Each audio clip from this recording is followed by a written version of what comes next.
Mario Kart, the game series that everyone knows and loves. Well, maybe I take back that second part. Anyways, I thought it would be cool to make a little series giving my thoughts and going into depth for every Mario Kart game. Of course, it would be fitting to start this series off with the first game, so let's get into it.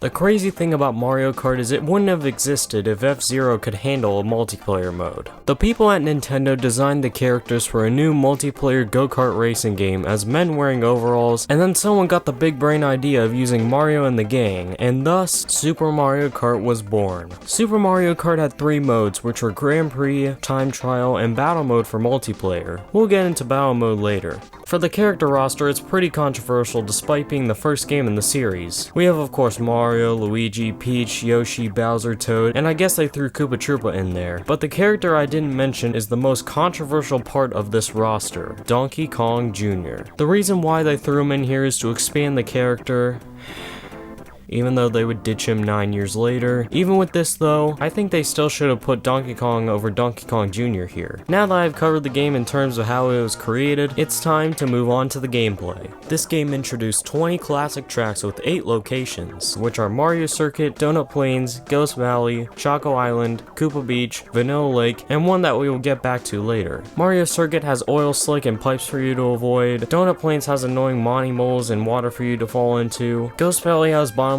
pits to fall into, as well as falling walls to make the track harder. Bowser's Castle has brutal turns, thwomps, and lava. Choco Island has piranha plants and some punishing off-road. Koopa Beach has some cheeps and deep water. Vanilla Lake has weird physics, lovely ice blocks, walls, ice cracks, and pipes. Moving on to how the game works, the game is dual screened, which people really seem to hate, but for me, it's not really that big of an issue. What really separates this racing game from others is the use of weapons, otherwise known as items, to give yourself an advantage against the other racers. You aim to drive over these item plates on the ground, which gives you a random item depending on what placement you are in. The items you can get include the classic mushroom, which speeds you up, a green shell which you can snipe other racers with to slow them down, a red shell which is basically a lock-on green shell, a banana which you can plant in front of other racers to make them slip, the feather which allows you to jump over walls, a superstar which makes you invincible to anything including off-road while giving you a speed boost, a lightning bolt which makes other racers small, able to run over and slower, and of course the best item ever in Mario Kart,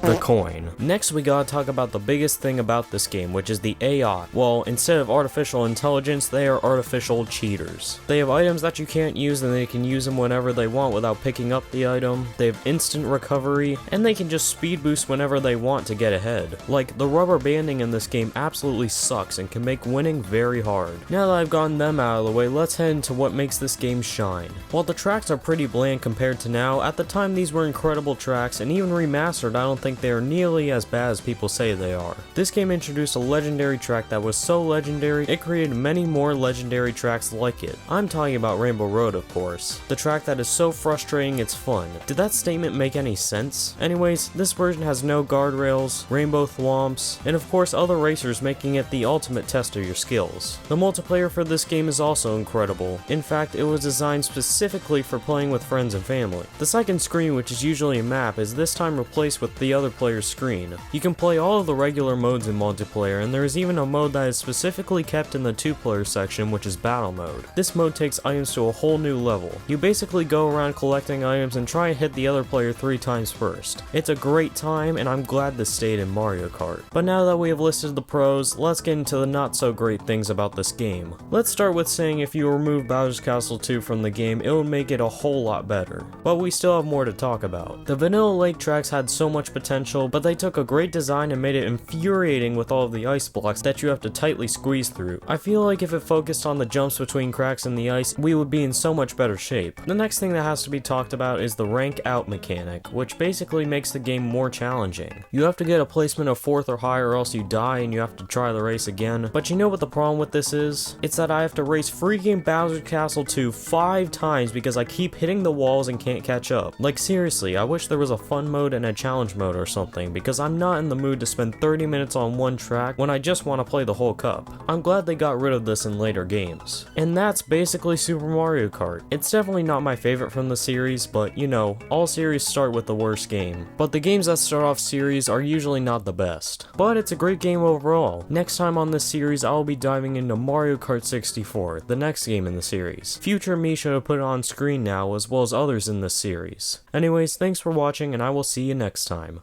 Have a good one.